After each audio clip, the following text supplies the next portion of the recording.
Hello everyone, welcome to our YouTube channel. कैसे हो आप सब लोग? Hope so you all are good. तो हमने क्या रेजोनेंस पढ़ रहे थे लास्ट लेक्चर में। हमने कैसे पढ़ा, कौन सी रेजोनेंस पढ़ी थी कि जो पॉजिटिव चार्ज है वो हमारा पाई बॉन्ड के साथ कैसे रेजोनेंस करता है। तो अब हमारा लास्ट है कि हमारा जो रेडिकल है वो पाई बॉन्ड के साथ कैसे रेजोनेंस करता है। अब ये रेडिकल क्या होता है कि हमारे पास कोई एक एटम है, उस पे उसके पास क्या है, एक इलेक्ट्रॉन है, एक एक्स्ट्रा इलेक्ट्रॉन है। क्या मतलब ये क्या, इसको क्या बोलते हैं, रेडिकल बोलते हैं। चाहे इसको हम क्या बोल देते हैं, ऑड इलेक्ट्रॉन स्पीशीज हम इसको बोलते हैं। क्या, ऑड इलेक्ट्रॉन स्पीशीज भी हम इसको क्या है बोलते हैं। अब ये ऑड इलेक्ट्रॉन स्पीशीज बनती कैसे है? माना हमने जब देख रहे थे ये कार्बन था, ये कार्बन क्या कर रहा था, चार बॉन्ड बनाता है अपने क्या है ऑक्टेट कंप्लीट करने के लिए। तो बट अब इसने क्या है, ये जो शेयरिंग करके कोवलेंट बॉन्ड बनाई थी। कोवलेंट बॉन्ड के शेयरिंग ऑफ इलेक्ट्रॉन से बनती है। इन दोनों ने क्या किया था, एक एक इलेक्ट्रॉन अपना शेयर किया था ये बॉन्ड बनाने के लिए। क्यों? क्योंकि उस टाइम कार्बन को भी इस एटम से एक इलेक्ट्रॉन चाहिए था और उस एटम को भी एक इलेक्ट्रॉन चाहिए था, ताकि दोनों ही अपने क्या है ऑक्टेट कंप्लीट कर सकें। ठीक है, हमने क्या देखा, जब ये बॉन्ड टूटती है तो कैसे टूटती है। चाहे तो वो एक जो एटम है वो इलेक्ट्रॉन ले जाए तो कार्बन पे पॉजिटिव चार्ज आता है, चाहे अगर कार्बन उस एटम से क्या करे, वो इलेक्ट्रॉन ले ले तो उस पे कार्बन पे क्या है नेगेटिव चार्ज आता है। तो वो क्या थी, हमारी हेट्रोलेटिकल फ्यूजन होती है। बट कई बार क्या होता है, होमोलेटिकल फ्यूजन होती है कि जब ये बॉन्ड टूटी तो इन्होंने क्या डिसाइड किया, ठीक है हम ये बॉन्ड तोड़ रहे हैं, तो जैसे हमने एक एक इलेक्ट्रॉन शेयर करके अपनी बॉन्ड बनाई थी, वैसे ही हम क्या है अपना अपना इलेक्ट्रॉन वापस ले लेते हैं। आप अपने रास्ते, मैं अपने रास्ते। ठीक है, तो ये क्या करते हैं, होमोलेटिकली ब्रेक करते हैं, अपना अपना इलेक्ट्रॉन वापस ले लेते हैं। जो इलेक्ट्रॉन उसका था उसने अपने पास रख लिया और कार्बन ने अपने पास रख लिया। तो ये क्या बन जाएगा, हमारे जो नेक्स्ट स्पीशीज बनती है वो कैसे बनती है, ये कार्बन है, यहाँ पे इसके तीन बॉन्ड है, ये इसका इलेक्ट्रॉन, ये फ्री रेडिकल, प्लस वो जो एक्स एटम था वो अपना इलेक्ट्रॉन लेके चला गया। तो ये क्या है, दो फ्री रेडिकल बन जाते हैं, फ्री रेडिकल बन जाते हैं। चाहे इनको हम ऑड इलेक्ट्रॉन स्पीशीज भी कहते हैं। अब इसके पास कितने इलेक्ट्रॉन हो गए, एक दो तीन चार पांच छह सात, ये क्या है, 7 इलेक्ट्रॉन स्पीशीज है हमारी। ठीक है, इसको हम क्या बोलते हैं, ऑड इलेक्ट्रॉन स्पीशीज भी बोलते हैं। और यही हमारा क्या है, इसको अगर कार्बन है तो ये क्या कहलाएगा, कार्बन फ्री रेडिकल। ठीक है, कार्बन फ्री रेडिकल ये कहलाएगा। अब इसमें भी क्या है, ये जो ऑर्बिटल है, ठीक है, ये ऑर्बिटल में क्या है, एक इलेक्ट्रॉन रहता है। इस ये जो कार्बन है, जब ये वेकेंट पी ऑर्बिटल बनेगा, यहाँ पे क्या है, ये कार्बन है ये। अब ये जो है, हम पहले तो क्या देख रहे थे, वो वेकेंट पी ऑर्बिटल हो जाता है। ठीक है, तो अब इसमें क्या है, एक इलेक्ट्रॉन रहता है। जब तो ये नेगेटिव चार्ज हो रहा था तो यहाँ पे दो इलेक्ट्रॉन आ रहे थे इस पी में। अब इसमें क्या है, एक इलेक्ट्रॉन रहता है। अब ये जो एक इलेक्ट्रॉन है, अगर इसके एडजेसेंट कोई भी कार्बन होगा, ठीक है, ये अगर मानो ये कार्बन है, इसने अगर पहले ही कोई पाई बॉन्ड बनाई हुई है, तो ये भी क्या है, इसके साथ रेजोनेंस दिखा सकता है। वो रेजोनेंस कैसे दिखाता है वो हम देखते हैं। ठीक है, इसकी भी क्या है, होमोलिटिकल क्लीवेज होती है। ठीक है, पहले तो हम कार्बन फ्री रेडिकल बनता है कैसे और कार्बन फ्री रेडिकल क्या है पाई बॉन्ड के साथ कैसे रेजोनेंस करता है वो देखते हैं।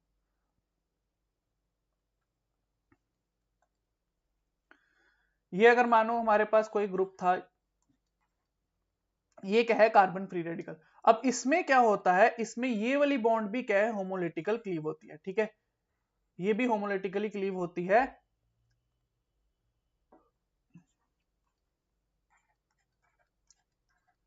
ये जो पहले वाला फ्री रेडिकल था, यहां पे भी क्या है, फ्री रेडिकल बन जाते हैं।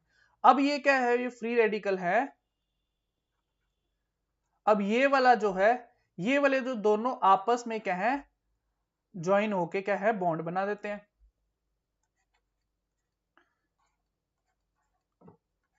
तो यहां पे डबल बॉन्ड आ जाता है और यहां पे क्या है, फ्री रेडिकल आ जाता है। तो अगर मैं देखूं तो ये क्या कर रहा है, ये फ्री रेडिकल कैसे रेजोनेंस दिखा रहा है, ये क्या है, यहाँ पे सिंगल बॉन्ड होगी और यहाँ पे डबल बॉन्ड होगी और यहाँ पे क्या है, कार्बन फ्री रेडिकल आ गया।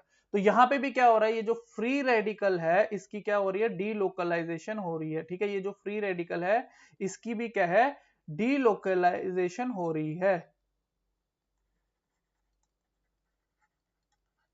Delocalisation of radical.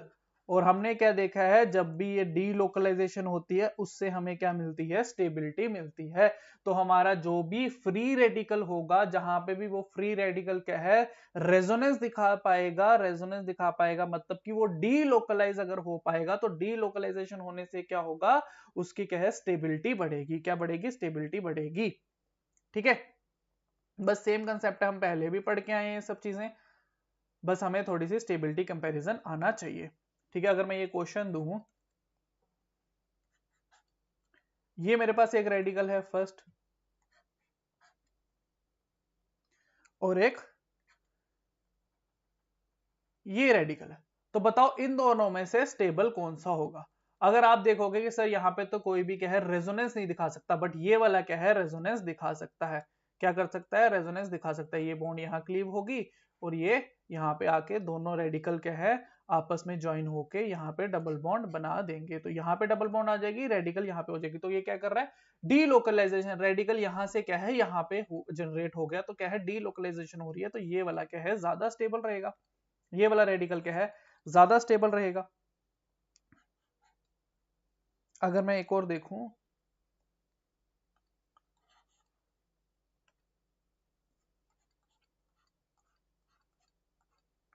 ये एक रेडिकल है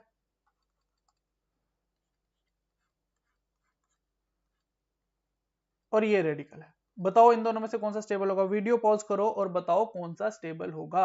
अगर मैं यहां देखूं तो ये वाला क्या है, ये वाला जो रेडिकल है वो क्या है रेजोनेंस दिखा सकता है। तो ये वाला क्या है डीलोकलाइज्ड है, ये वाला क्या है डीलोकलाइज्ड है और ये वाला क्या होगा स्टेबल होगा।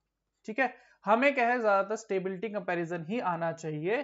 तो हमें क्या है जो भी ग्रुप्स हैं कैसे कौन कौन रेजोनेंस दिखा सकते हैं, कैसे कैसे दिखा सकते हैं, वो हमें पता होना चाहिए। और यहाँ पे भी वो रेजोनेंस दिखाएंगे, वो क्या हो जाएंगे स्टेबल हो जाएंगे। ठीक है,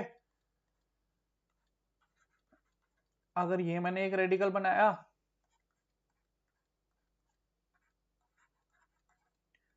और ये रेडिकल बनाया, इन दोनों में से बताओ कौन सा ज्यादा स्टेबल है। अगर अब यहां देखेगा तो ये वाला रेडिकल क्या है इसके साथ क्या है रेजोनेंस दिखा सकता है। तो ये वाला भी क्या है डीलोकलाइज्ड है, डीलोकलाइज्ड है और ये वाला क्या है लोकलाइज्ड है। मतलब यहां पे क्या है कोई भी रेजोनेंस नहीं है और यहाँ पे क्या है रेजोनेंस हो रही है। अगर रेजोनेंस हो रही है तो ये वाला क्या है ज्यादा स्टेबल रहेगा, क्या है ज्यादा स्टेबल रहेगा। ठीक है, आई बात समझ में कि रेडिकल कैसे हमारा क्या है रेजोनेंस दिखाता है पाई बॉन्ड के साथ। सिंपल सा केस था, बस ये क्या है हमें देखना है कि हाँ अगर रेडिकल है उसके पास कोई p ऑर्बिटल है तो वो भी क्या है रेजोनेंस दिखा सकता है। तो यहाँ पे क्या है हमारा रेजोनेंस वाला था कि रेजोनेंस कहाँ कहाँ होती है। हमने क्या रेजोनेंस स्टार्ट की थी, ठीक है, पहले हमने क्या रेजोनेंस स्टार्ट की, देखा रेजोनेंस होती क्या है, इंपॉर्टेंस क्या है और वो कैसे होती है। ठीक है, कहाँ हो सकती है उसकी हमने कंडीशन देखी थी। और कहाँ कहाँ होती है हमने पहले क्या पढ़ा सबसे पहले लोन पेयर पाई रेजोनेंस के बारे में पढ़ा, वो भी देखा लोन पेयर पाई बॉन्ड के साथ कैसे रेजोनेंस करता है। फिर हमने नेगेटिव चार्ज के बारे में पढ़ा, नेगेटिव चार्ज पाई बॉन्ड के साथ कैसे रेजोनेंस करता है वो भी पढ़ा। ठीक है, नेगेटिव चार्ज पाई बॉन्ड के साथ कैसे रेजोनेंस करता है। उसके पास हमने हमने क्या पढ़ा, लोन पेयर वेकेंट पी के साथ कैसे रेजोनेंस करता है, वेकेंट पी ऑर्बिटल के साथ कैसे रेजोनेंस करता है, ये भी हमने देखा। और इसके बाद हमने क्या पढ़ा, पॉजिटिव चार्ज पाई रेजोनेंस के बारे में पढ़ा, पॉजिटिव चार्ज पाई बॉन्ड के साथ कैसे रेजोनेंस करता है। ठीक है, ये भी हमने पढ़ा। और लास्ट हमने क्या पढ़ा, रेडिकल जो है रेडिकल पाई बॉन्ड के साथ कैसे रेजोनेंस करता है। ठीक है, ये सारी चीजें हमने पढ़ ली कि कहां कहां रेजोनेंस हो सकती है। ठीक है, तो रेजोनेंस हमारा खत्म हुआ। अब नेक्स्ट टॉपिक हम क्या पढ़ेंगे, जो नेक्स्ट क्लास में हम करेंगे कि आइडेंटिफिकेशन ऑफ रेजोनेटिंग स्ट्रक्चर। कई बार हमें यह भी आ जाता है कि बताओ कौन से रेजोनेटिंग स्ट्रक्चर है, तो हमें देखना है कि रेजोनेटिंग स्ट्रक्चर कौन से हैं, उनको कैसे आइडेंटिफाई करें। कई बार क्वेश्चन आ जाता है हमें 2-3 स्ट्रक्चर दे दिए जाते हैं और उसमें पूछा जाता है इन दोनों में से रेजोनेटिंग स्ट्रक्चर कौन से हैं। ठीक है, तो नेक्स्ट लेक्चर में क्या स्टार्ट करेंगे, आइडेंटिफिकेशन ऑफ